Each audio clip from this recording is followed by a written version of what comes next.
La méditation de ce 16 septembre est intitulée « Des épreuves tout le long de la route ». Ne méprise pas, mon fils, la correction de l'Éternel, et ne t'effraie pas de sa réprimande, car l'Éternel réprimande celui qu'il aime, comme un père l'enfant qu'il chérit. Proverbe 3, 11, 12. Dieu place les hommes dans des situations éprouvantes pour les porter à croire en une puissance en dehors et au-dessus d'eux-mêmes. Il ne voit pas à notre manière. Souvent, il doit rompre les liens humains, changer l'ordre établi par l'homme et que ce dernier considère comme parfait. Ce que l'homme pense être au bénéfice de ses intérêts temporels et spirituels peut en réalité être contraire de l'expérience qu'il doit vivre en vue d'être un disciple du Christ. Son idée de sa propre valeur peut être complètement erronée. Des épreuves sont ainsi placées tout le long de la route menant de la terre au ciel. C'est pourquoi la route du ciel est appelée le chemin étroit.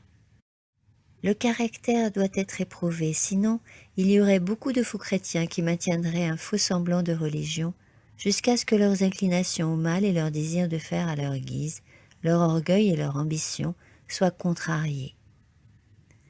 Quand Dieu permet que de rudes épreuves les frappent, leur manque de sincérité spirituelle, l'absence chez eux de la douceur et de l'humilité du Christ dévoilent leur grand besoin d'une intervention de l'Esprit Saint dans leur vie. L'ordre du Christ, si quelqu'un veut venir après moi, qu'il renonce à lui-même, qu'il se charge chaque jour de sa croix et qu'il me suive. Luc 9, 23. Est la pierre de touche qui démontre la qualité de l'expérience. Quand les tendances ou les espérances ambitieuses d'un homme sont éprouvées, il révèle quel esprit le dirige. Le Christ invite tous à porter son joug et à apprendre de lui la soumission et l'humilité. Il sait que cela leur est absolument nécessaire. Mais nul être humain n'arrive à porter le joug de la soumission et de l'humilité à moins de passer à l'école du Christ. Nul, quelles que soient ses prétendues aptitudes, ne peut supporter le test des épreuves s'il n'est pas un étudiant à l'école du Christ. Le vrai chrétien garde ses yeux fixés sur celui qui sonde les cœurs et les reins. Il exige la vérité jusqu'au tréfonds de l'être. Notre prière doit constamment être « Sonde-moi, ô Dieu, et connais mon cœur. Éprouve-moi et connais mes préoccupations.